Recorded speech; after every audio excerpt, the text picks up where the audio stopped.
नमस्कार, मेरा नाम चंद्र प्रकाश शर्मा है। बीए फर्स्ट ईयर में जो प्रथम प्रश्न पत्र है आदिकालीन और भक्तिकालीन साहित्य, उस पर हम बात करेंगे। उससे पहले मैं हिंदी साहित्य का इतिहास और उस इतिहास में आदिकाल पर आप सब लोगों को इसका जो प्रस्तावना के रूप में मैं बताना चाह रहा था। इससे पहले कि मैंने व्याख्यान में आदिकाल का काल विभाजन इस पर बात की। जो काल विभाजन है हिंदी साहित्य के इतिहास का, वो 4 कालखंडों में हमने बांटा और आदिकाल को हमने यहाँ 1000 ईस्वी से 1350 ईस्वी तक का समय निर्धारित किया। इस पर मैंने बात की थी आदिकाल में कि उस समय की युग एवं परिस्थितियाँ किस प्रकार की रहीं। तो उसमें राजनीतिक परिस्थितियाँ, धार्मिक परिस्थितियाँ, सामाजिक परिस्थितियाँ और सांस्कृतिक परिस्थितियाँ, इन पर मैं बात कर चुका हूँ। इससे हम आदिकाल के उस युग को, उस परिवेश को अच्छे से समझ सकते हैं, जान सकते हैं। अब यहाँ से आगे जो बात होती है वो है कि आदिकाल के जो प्रमुख प्रवृत्तियाँ हैं वो कौन कौन सी थी। उनको हम सार रूप में अगर देखें और बात करें तो इस काल में प्रमुख रूप से रासो साहित्य की रचना हुई है। आदिकालीन जैन साहित्य वस्तुतः अपभ्रंश में लिखा गया है, अतः उसे आधारभूत सामग्री माना जाना उचित नहीं समझा गया। आदिकाल की प्रमुख प्रवृत्तियों को हम अगर देखें तो कुछ इस प्रकार हमारे सामने निकल कर आती है। सबसे बड़ी जो प्रवृत्ति हमें दिखती है वो है कि इन ग्रंथों में, आदिकाल की जो रचनाएं हैं, उनमें ऐतिहासिकता का अभाव है।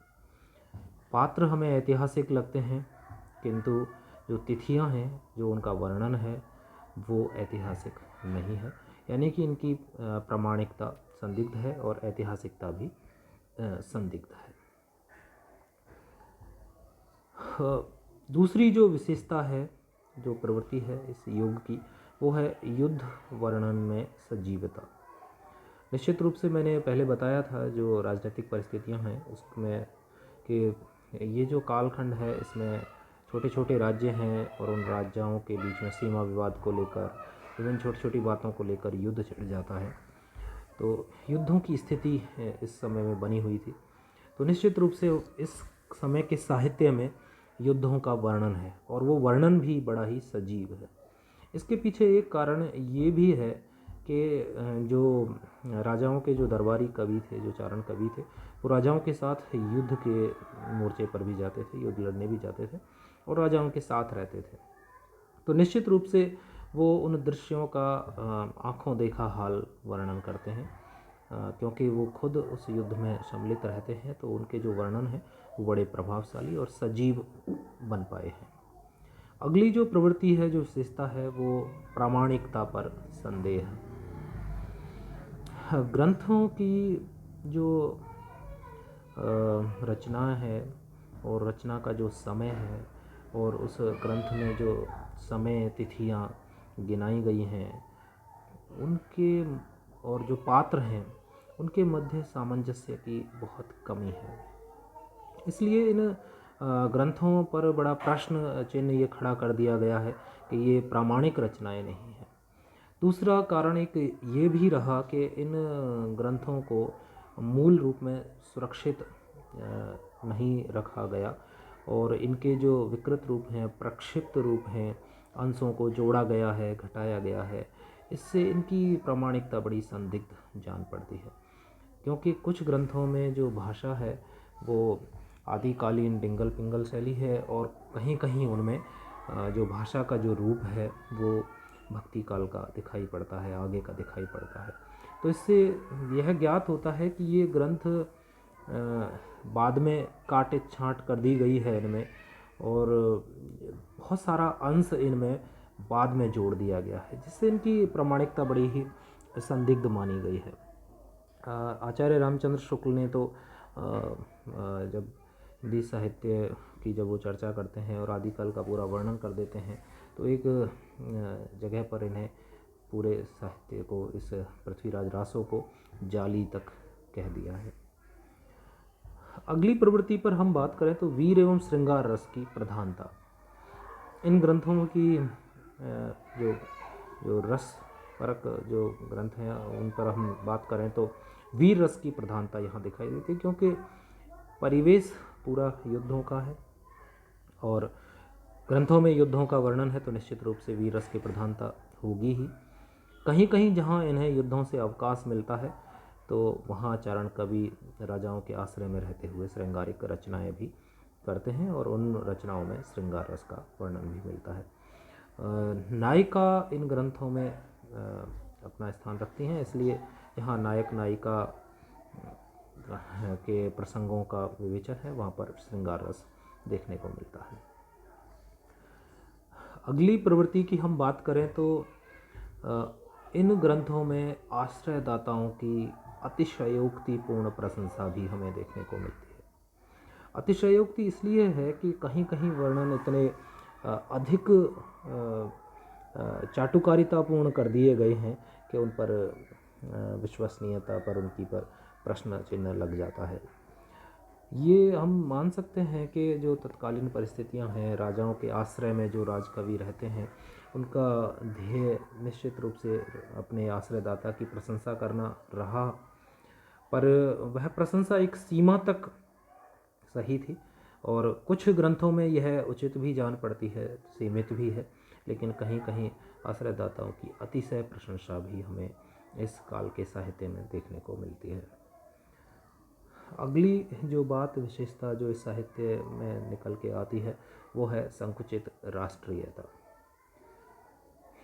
छोटे छोटे राजाओं के राज्य हैं और उन राजाओं ने अपनी सीमाएं निर्धारित कर ली। उनका जो राष्ट्र का दायरा है वो अपने राज्य की सीमा तक है। यदि सीमा से कोई छेड़छाड़ होती है तो युद्धोन्माद हो जाता है और इन्हीं को वीरता दिखाने का, बहादुरी दिखाने का माध्यम बना लिया जाता है। तो जो छोटे राज्यों ने अपने जो दायरे सीमित किए वो इस संकुचित राष्ट्रीयता तक ही रहे। इन्होंने भारत या हिंदुस्तान जैसी कल्पना नहीं रखी, बल्कि अपितु ये अपने राज्य तक ही अपने उद्देश्यों की पूर्ति में लगे रहते हैं। ये कुछ विशेषताएं निकली। इसके पश्चात अगली जो प्रवृत्ति या अगली जो प्रधान विशेषता हम देखते हैं इस काल के साहित्य में वो है कल्पना की प्रचुरता। इस समय का जो साहित्य है वो वास्तविक धरातल से बहुत दूर का है। सामान्य व्यक्ति की कोई बात नहीं है, राजा और रानियों के ही किस्से हैं, राज दरबारों की बातें हैं, युद्धों की बातें हैं, सेना की बातें हैं, सेना नायक की बातें हैं। इन्हीं सब पर साहित्य रचा गया है और इसमें भी जहाँ कहीं उन्हें अवकाश दिखता है तो वो कल्पना की बड़ी अतिशय उड़ान भर जाते हैं। इसलिए इन साहित्य में, इन ग्रंथों में कल्पना की बहुत अधिक प्रचुरता दिखाई देती है। इस कालखंड के साहित्य में अगली विशेषता अगर हम देखें तो हम पाते हैं कि इन ग्रंथों में छंदों का बहुत अधिक प्रयोग हुआ है और विविध छंदों का प्रयोग हुआ है। जो शैलीगत विशेषता होनी चाहिए, जो कि गिने चुने छंदों को रखने का विधान जो होता है, उस विधान को तोड़ते हुए अधिक मात्रा में छंद परिवर्तन भी इन ग्रंथों में दिखता है। अलंकारों का अत्यधिक प्रयोग है। कहीं कहीं बड़े सहज रूप में अलंकारों का प्रयोग भी हुआ है, किंतु रचनाओं को अलंकारिक बनाने का कोई ऐसा बहुत अधिक सायास या कहें कि अधिक प्रयास तो नहीं दिखता, पर सभी रचनाओं में लगभग अलंकारों का प्रयोग हुआ है। एक और जो विशेषता हमारे सामने आती है वो है डिंगल पिंगल का प्रयोग। दो शैलियाँ इस समय हमें देखने को मिलती हैं जिसमें ये साहित्य रचा गया। एक है डिंगल और एक है पिंगल। हमें यहाँ ये अच्छी तरह से स्पष्ट रूप से समझना होगा कि डिंगल और पिंगल क्या है। तो डिंगल जो शैली है वो अपभ्रंश और राजस्थानी भाषा के मिले जुले रूप से विकसित हुई। ये कोई अपने आप में भाषा नहीं थी, अपितु एक शैली का नाम विशेष है जो कि अपभ्रंश और राजस्थानी भाषा से मिलकर के बनी थी। चारण कवियों ने इसे डिंगल कहा, और इस डिंगल में जो पूर्वी राजस्थान है उसमें जो रचनाएं रची गई हैं वो डिंगल में है। पिंगल जो शैली है उसमें अपभ्रंश और ब्रज भाषा के मिश्रित रूप को पिंगल कहा गया है। पिंगल में ब्रज भाषा की प्रधानता है और अपभ्रंश का मिश्रण है। ये अधिकांशतः श्रृंगारिक रचनाओं में पिंगल का प्रयोग हुआ और आगे चल करके अपना आकार ग्रहण करके ब्रज भाषा भक्तिकालीन कवियों की प्रमुख भाषा के रूप में स्थान पाती है। तो डिंगल और पिंगल दो जो शैलियाँ हैं इनका प्रयोग इस आदिकालीन साहित्य में हमें देखने को मिलता है। डिंगल में जहाँ अपभ्रंश और राजस्थानी भाषा का मिश्रित रूप है, पिंगल में अपभ्रंश और ब्रज भाषा का। हम एक बार पुनः देखें तो हमें पता लगता है कि आदिकालीन साहित्य की जो प्रमुख प्रवृत्तियां हैं वो हमें दिखती हैं इस प्रकार। ऐतिहासिकता का अभाव, ये पहला बिंदु है। दूसरा हम देखें तो युद्धों का सजीव वर्णन हमें दिखता है। तीसरा, प्रामाणिकता इनकी संदिग्ध है। चौथा, श्रृंगार रस की प्रधानता है। आश्रयदाताओं की प्रशंसा, संकुचित राष्ट्रीयता, और इस प्रकार के हमें ये दिखते हैं। आगे हम बात करें तो कल्पना की प्रचुरता हमें यहाँ दिखाई देती है। विविध छंदों का प्रयोग है, अलंकारों का प्रयोग है, डिंगल और पिंगल का प्रयोग है। इस प्रकार ये प्रमुख विशेषताएं हमें इस साहित्य की देखने को मिलती हैं। अब हम बात करें हिंदी का पहला कवि किसे माना जाए, तो यहाँ भी बड़ा विवाद है। राहुल सांकृत्यायन ने 7वीं शताब्दी के कवि सरहपाद को हिंदी का पहला कवि माना है। ये 84 सिद्धों में से एक हैं। किंतु सबसे बड़ी बात यहाँ आती है कि सरहपाद की जो रचनाएं हैं वो दोहों के रूप में, स्फुट रूप में मिलती हैं, उनका कोई ग्रंथ नहीं है। तो बात आती है कि हिंदी का पहला कवि यदि सरहपाद को मान लिया जाए तो पहली रचना किसे माना जाए।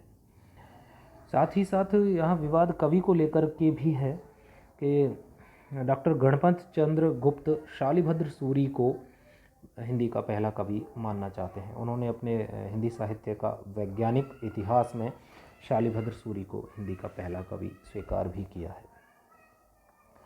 दोनों की रचनाएं हम यहाँ एक बार देख लेते हैं और इससे अंदाज़ा भी हो जाएगा कि कौन हिंदी का पहला कवि हो सकता है। सरहपाद का एक दोहा है, जहाँ मन पवन न संचरई, रवि शशि नाह पवेश, तहिवट चित विश्राम करो, सरहे कहेउ उवेश। और वहीं शालिभद्र सूरी का एक दोहा है, उपनु ए केवल नाण तऊ, विरहई ऋसहे शिव ए, आविव ए भरय नरिंद सिंह अवधापुरी ए। स्पष्ट रूप से हम इन दोनों दोहों से देख सकते हैं कि सरहपाद की रचना में मन, पवन, रवि, शशि, प्रवेश, वट, चित्र, विश्राम, इस प्रकार के शब्दों को पाते हैं जो हिंदी के बहुत ही निकट हैं और हिंदी का पहला कवि उन्हें घोषित करते हैं। बात आती है कि हिंदी की पहली रचना किसे माना जाए, तो सभी विद्वान लगभग अब एक मत होने लगे हैं कि सरहपाद पहले कवि हैं और दोहा कोश उनकी पहली रचना है।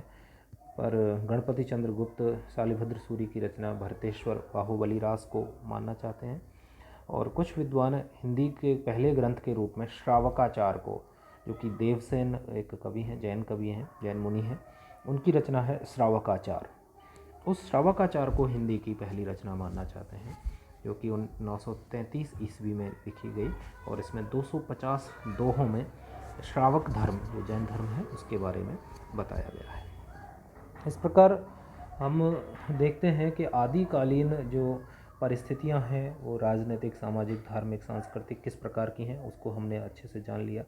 इसके बाद हम उन प्रवृत्तियों की विशेषताओं को, आदिकालीन साहित्य की विशेषताओं को हम जान चुके हैं कि किस प्रकार वीर रस की प्रधानता है, आश्रयदाताओं की प्रशंसा है, कल्पना की प्रचुरता है, ऐतिहासिकता का अभाव है, युद्धों का वर्णन है, प्रामाणिकता संदिग्ध है। इस प्रकार इन सब बातों को ध्यान में रखते हुए हम आदिकालीन साहित्य का अध्ययन करेंगे। धन्यवाद।